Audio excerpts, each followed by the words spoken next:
Two wheeler की जब बात होती है तो दो बड़े बड़े मैन्युफैक्चरर जिनका नाम आता है, और होंडा की अगर हम बात करेंगे तो भारत में होंडा का जो स्थान है वो तो हम जानते ही हैं। पूरी दुनिया में होंडा अभी तक 500 मिलियन से ज्यादा बाइक बेच चुका है, जिसमें से 70 मिलियन सिर्फ भारत में बिकी हैं। और इस पर ज्यादा बातचीत करने के लिए हमारे साथ इस वक्त योगेश माथुर जी मौजूद है। योगेश जी, बहुत बहुत शुक्रिया, कॉन्ग्रेचुलेशन। 25वां साल है जो कि होंडा सेलिब्रेट कर रहा है भारत में, और इस फेस्टिव सीजन को और खास बना दिया क्योंकि होंडा की दो नई बाइक्स हैं मास कम्यूटर सेगमेंट में जो कि एंट्री ले रही है 1 अगस्त से, जिसकी बुकिंग शुरू हो रही है। वो है होंडा की जो खूबसूरत सी स्पोर्टी सी स्टाइलिश सी आप इस वक्त देख रहे हैं फ्रेम में, होंडा की 125 सीसी हॉर्नेट और साथ में 100 cc DX Shine. Sir, both are looking fantastic. Thank you sir. सबसे पहले तो यही जानना चाहूंगा कि 125 सीसी में आप पहले से मार्केट लीडर हैं, right, if I am not wrong, और अच्छा खासा बढ़ता हुआ सेगमेंट भी है जी। ये जो स्मार्ट 125 सीसी हॉर्नेट दिख रही है, ये आपके वॉल्यूम में कितना इजाफा करेगी, और उस कैटेगरी में 100 और 125 सीसी का जो सेगमेंट है उस कैटेगरी में जो कस्टमर है वो किस तरह से इवॉल्व हो रहा है? सी आज first of all thank you very much, you like both the products. और ये जो सेगमेंट है स्पेशली 125 सीसी की अगर बात करूं, हम ऑलरेडी हमारे दो स्ट्रॉन्ग मॉडल्स हैं SP 125 और शाइन 125 जो काफ़ी अच्छा कर रहे हैं, और लास्ट ईयर हमारा लगभग 45% मार्केट शेयर रहा। और ये जो सेगमेंट है, इस सेगमेंट में काफ़ी सारे नए यंगस्टर्स हैं जो कि आ रहे हैं, स्पेशली अगर हम बात करें जेन ज़ी की, राइट। सो उन सारे कस्टमर्स में उन लोगों की एक्सपेक्टेशन थी कि हमारे को कुछ इस तरीके का प्रोडक्ट मिले which is giving them the kind of signature which they want to talk about. तो वो अपनी एक आइडेंटिटी को आगे लेके जाना चाहते हैं, इसीलिए इनकी जो कलर पैलेट भी है हमने उन्हीं की लैंग्वेज के हिसाब से कलर पैलेट चूज़ किया है, जस्ट टू टॉक के वो अपनी लैंग्वेज को as a statement they can show. So it's a kind of fashion statement for them. तो उनको ध्यान में रखते हुए ये कम्प्लीटली नया model with lot of features we have created, जिसमें अगर आप शुरुआत में देखें तो USD फ्रंट फोक दिया हुआ है हमने, right. This is something which is very unique. की ऑन टैंक अगर आप देखेंगे यहाँ पे, की ऑन टैंक भी अगर पहली दफ़ा हम लोगों ने लॉन्च किया इस पर्टिकुलर सेगमेंट के अंदर। डिजिटल मीटर है, कम्प्लीटली TFT डिजिटल मीटर है। उसके अंदर भी 3 चीज़ें हैं जो कि डिस्टेंस टू एम्प्टी भी देता है, ओके, रियल टाइम माइलेज भी देता है, क्या बात है, ठीक है, और एवरेज डिस्टेंस जितना है वो भी। तो real time mileage, average mileage and distance to empty, तीनों फैक्टर्स इस डिजिटल मीटर में TFT के अंदर आते हैं। साथ में इसके अंदर मोनोशॉक्स दिए हुए हमने। डिज़ाइन आप देख ही रहे हैं, खूबसूरत सा डिज़ाइन है इसका, राइट। सो डिस्क ब्रेक है, ABS दिया हुआ है in less than 125 CC, right. So very very excited for this product. और योगेश जी, काफ़ी स्ट्राइकिंग ड्राइविंग पोजीशन भी है जो कि इसमें है, और आपने क्योंकि अभी 3 खास चीज़ें जो कि यहाँ पे नज़र आती हैं, और उसमें आपने माइलेज की बात कर दी थी। क्या आप आज भी जो कस्टमर है स्पेशली कम्यूटर सेगमेंट का, वो माइलेज पे ज़्यादा फोकस करता है कि स्टाइल एंड एक्स फैक्टर पे? सी ये जो कस्टमर है ये माइलेज के लिए उतना ज़्यादा कॉन्शियस नहीं है जी। उन लोगों को एक स्टाइल स्टेटमेंट चाहिए, बिकॉज वो सारे जो हैं वो कॉलेज गोइंग यंगस्टर्स हैं, तो शायद उनको मेरे ख्याल से माइलेज पे उतना ज़्यादा फोकस नहीं है। जब वो खुद कमाने लगेंगे तो शायद माइलेज पे ज़्यादा कॉन्शियस होंगे। बट आज की तारीख में कुछ कस्टमर्स ऐसे हैं जो डेफिनेटली माइलेज को भी पसंद करते हैं। तो हिंदुस्तान की जो बेसिक DNA है उसके अंदर हम माइलेज से कभी दूर नहीं जा सकते। माइलेज और प्राइस दो ऐसी चीज़ें हैं जो कि हमेशा लोगों को एक्साइट करती है। तो उन लोगों को ध्यान में रखते हुए हमने प्रोडक्ट बनाया। योगेश जी, ये तो 125 हॉर्नेट की बात हो गई। ये एक गाड़ी भी है जिसपे हम यूं कहते हैं ना कि आधा भारत चलता है। शाइन 100 DX की बात कर रहे हैं। इसकी जो सबसे बड़ी USPs है वो आप क्या कहेंगे कि जो कि कस्टमर्स को होंडा की तरफ खींच कर लाएगा? ये हमारे लिए एक बहुत बड़ा सेगमेंट था जो कि अगर मैं बात करूं पिछले 2 सालों से, ये 100 सीसी का जो सेगमेंट था वो लगभग 29% के आसपास आज की तारीख में एग्जिस्ट करता है टोटल टू व्हीलर मार्केट। तो उसमें से भी 2 सेगमेंट हैं। एक है जो प्राइस सेंसिटिव कस्टमर है और यूटिलिटी ओरिएंटेड है, उसके लिए हमारा शाइन 100 है। वो अगर इन दोनों सेगमेंट की अगर हम बात करें तो लो एंड सेगमेंट और एक मेजॉरिटी लो सेगमेंट। तो लो एंड सेगमेंट जो है उसमें शाइन 100 है, उसने अच्छा काम किया है और लगभग 15% मार्केट शेयर 2 सालों के अंदर ही हम गेन कर पाए। ये वाला जो मेजॉरिटी लो सेगमेंट है जो लगभग 70% 100 सीसी में केटर करता है, यानी कि लगभग 20% के आसपास की हम बात करें तो टोटल टू व्हीलर मार्केट का, जो हमारे लिए अभी अनरिप्रेजेंटेड था। तो हमारे लिए एक ब्लू ओशन है ये। तो इस सेगमेंट में ध्यान रखते हुए हमने ये प्रोडक्ट लॉन्च किया है और इसमें कई सारे नए फीचर्स भी हमने ऐड किए हैं, जिसमें सबसे पहले देखें हम बात करें तो वाइडर टैंक है। इस पर पूरी कैटेगरी के अंदर, राइट। और इसमें भी आपने काफी सारे डिफरेंट कलर्स और वो जेंजी इसमें भी ध्यान में रखा गया लगता है। ये जो कस्टमर्स हैं वो डेफिनेटली प्राइड फील करते हैं इस तरीके के प्रोडक्ट को Right. चलाने के लिए, तो प्राइड फील होना बड़ा ज़रूरी है। जी। साथ साथ में ड्यूरेबिलिटी, अफोर्डेबिलिटी, रिलायबिलिटी, वो तो एक इनहेरेंट फीचर है जो कि इस सेट ऑफ कस्टमर्स को ध्यान में रख के हम लोगों ने ये प्रोडक्ट भी डिज़ाइन किया हुआ है। इसमें भी हमने डिजिटल मीटर दिया हुआ है, प्लस साथ में क्रोम गार्निश कम्प्लीटली अगर हम देखेंगे। Very good. और जो हमारा सस्पेंशन है इसमें 5 स्टेप सस्पेंशन हमने इसके अंदर जी। दिया हुआ है। ट्यूबलेस टायर्स इसमें ऐड किए गए हैं। जी। सो लॉट ऑफ, और ग्राफिक्स कम्प्लीटली न्यू और बिल्कुल डिफरेंट है हमारे जो अपने दूसरे लाइनअप है उसको ध्यान में रख के हमने ये प्रोडक्ट बनाया है।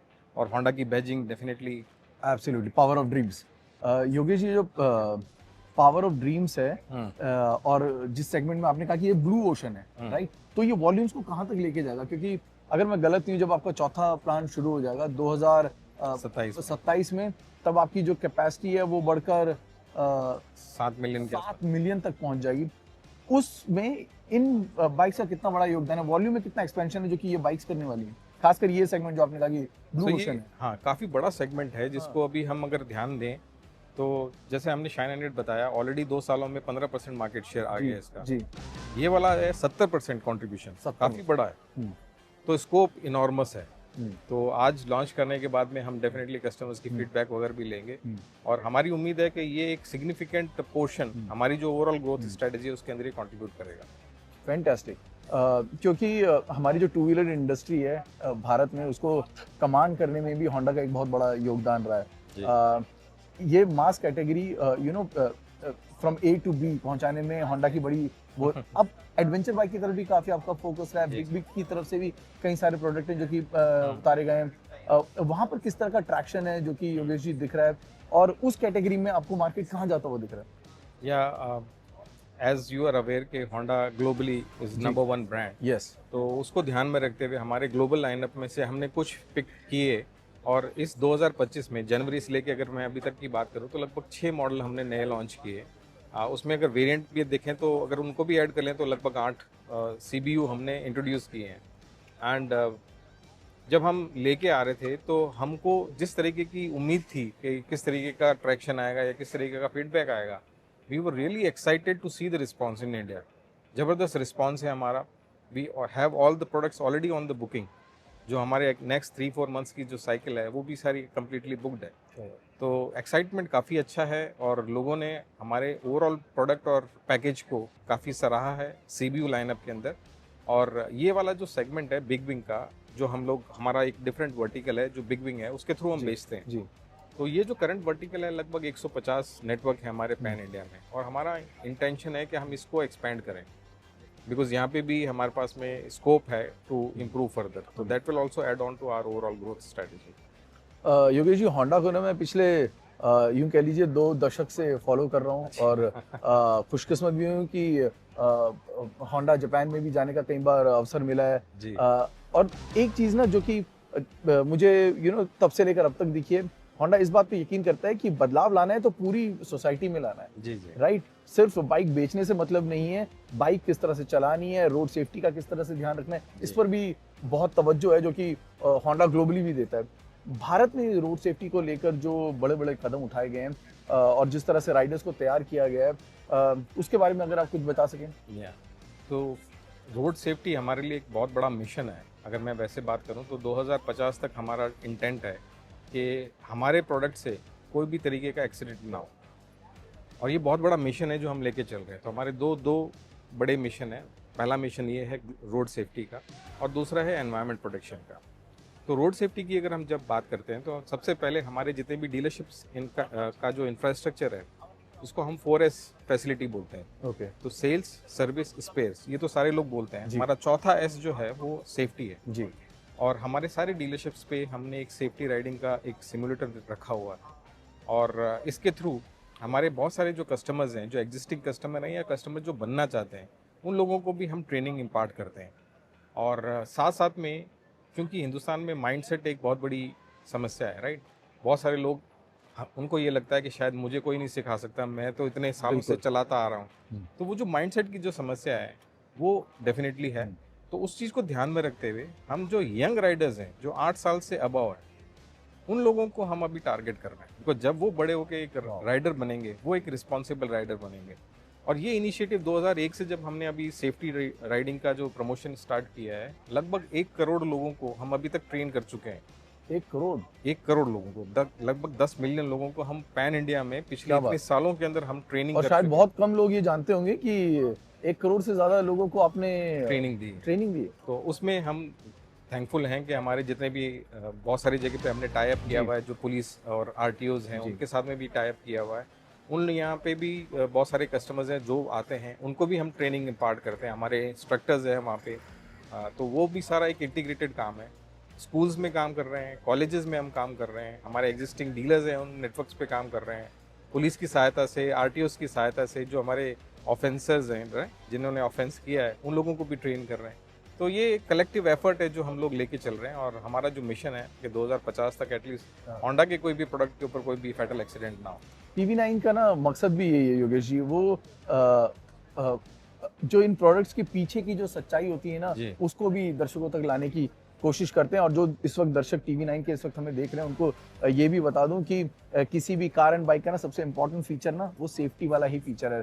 तो अगर आप गाड़ी का इस्तेमाल करते हैं, कार्स का इस्तेमाल करते हैं, तो सीट बेल्ट लगाना ना भूलें। उसी तरीके से अगर 2 व्हीलर या बाइक्स का इस्तेमाल करते हैं तो हेलमेट लगाना ना भूलें। दर्शकों की तरफ से एक आखिरी सवाल और, क्योंकि जी। मार्केट भी जानना चाहता है। अभी पीछे इंजन की साइलेंसर की जो आवाज़ आ रही थी वो शायद कम होती जा रही है, क्योंकि अब साइलेंट पीरियड आ रहा है, नो नॉइस पीरियड, इलेक्ट्रिक की तरफ लोग जाते जा रहे हैं। और वहाँ पे होंडा भी शिरकत कर चुका है जी। अपनी बाइक के स्कूटर के साथ। बट ये जो स्वैपेबल बैटरी है, वो आपको लगता है कि इंडिया उसके लिए तैयार है? उस पर किस तरह से जोर दिया जाए या किस तरह से लोगों को जागरूक किया जाए, इस पर क्या आपने, और किस तरह का ट्रैक्शन है जो कि आपको पिछले कुछ महीनों में मिला है स्वैपेबल बैटरी को लेकर? जी सी हम लोगों ने जब ईवी में कदम रखना था, तो हमने बहुत सारे कस्टमर्स का सर्वे किया कि उन लोगों के लिए पेन पॉइंट्स क्या हैं। और जो सबसे बड़ा एक पेन पॉइंट था कि रिलायबिलिटी प्रोडक्ट के ऊपर नहीं थी, ट्रस्ट नहीं था कि ब्रांड मेरे को जो प्रॉमिस डिलीवर करेगा या नहीं करेगा। और साथ में जो बैटरी की जो लाइफ है वो डिटेरियोरेट होती है, 3 साल 4 साल 5 साल बाद बैटरी की लाइफ खत्म हो जाती है। तो फिक्स बैटरी के अंदर ये सबसे बड़ी समस्या थी कि मेरा जो प्रोडक्ट है 4 साल बाद 5 साल बाद उस प्रोडक्ट का क्या होगा। तो एसेट की जो वैल्यू है वो प्रोटेक्टेड नहीं थी। तो हमने उस चीज़ को ध्यान में रखते हुए ये स्वैपेबल मैकेनिज्म बनाया, जिसमें बैटरी की ओनरशिप उस कस्टमर की नहीं होगी जी, बैटरी की ओनरशिप होंडा की होगी। राइट। और उनका जो प्रोडक्ट की क्वालिटी दी हमने वो इस तरीके से दी कि जैसे आइस के अंदर नॉर्मली लोग 15 साल तक रखते हैं, चाहे वो जनरेशन चेंज होता है, प्रोडक्ट 1 प्रोडक्ट 2 प्रोडक्ट 3 हैपन्स, एक कस्टमर दूसरे को बेचता है, तीसरे को बेचता है, बट ओवरऑल ELV तक जाने से पहले 15 साल का जो लाइफ है वो रहता है। तो हमारा भी इंटेंट यही था कि अगर EV भी हम बनाएं तो उसी तरीके से बनाएं कि एटलीस्ट 15 साल तक वो चला पाए। तो क्वालिटी को ध्यान में रखते हुए हमने प्रोडक्ट बनाया, और उस चीज़ को ध्यान में रखते हुए कि ये हमारे को साथ में बैक्स के साथ में हम लेके जा रहे हैं। इंफ्रास्ट्रक्चर है, टाइम लगेगा, बट बैंगलोर में हमने ऑलरेडी स्टार्ट कर दिया। गोइंग फॉरवर्ड हम दिल्ली और मुंबई को भी अभी ऐड करने वाले हैं। तो ग्रेजुअली हम इन सिटीज़ को ऐड करेंगे। नया कॉन्सेप्ट है, कस्टमर को शायद थोड़ा टाइम लगेगा, बट वी आर कॉन्फिडेंट कि ये कॉन्सेप्ट आगे। और हमारी भी यही कोशिश रहेगी कि इस कॉन्सेप्ट को हम भी आगे बढ़ाएं और आपके राइडर्स को और आपके कस्टमर्स जो हैं उनको भी जागरूक कर सके। आखिर में जाते जाते क्या जो होंडा के आपके जो कस्टमर्स हैं 25वीं सालगिरह पे उन्हें कुछ कहना चाहेंगे? जी, सबसे पहले तो मैं उन सारे कस्टमर्स को बहुत बहुत धन्यवाद देना चाहूँगा कि उन्होंने होंडा के ब्रांड पे काफ़ी ट्रस्ट किया, और हमारे जो प्रोडक्ट्स हैं, सर्विसेज हैं, उनको सराहा है। और हमने बड़ी ईमानदारी के साथ में काम किया है कि हम उन सारे ग्राहकों की जो रिक्वायरमेंट है उसको अपने प्रोडक्ट्स में, सर्विसेज में लेके आएँ। और ये हमारा दिन रात निरंतर ये प्रयास रहता है कि how we can at least keep them exciting from our products and services. और हम ये एश्योर करते हैं कि हमारे जो प्रोडक्ट्स हैं, हमारी जो सर्विसेज हैं, वो आप लोगों को आगे भी एक्साइट करती रहेगी। धन्यवाद।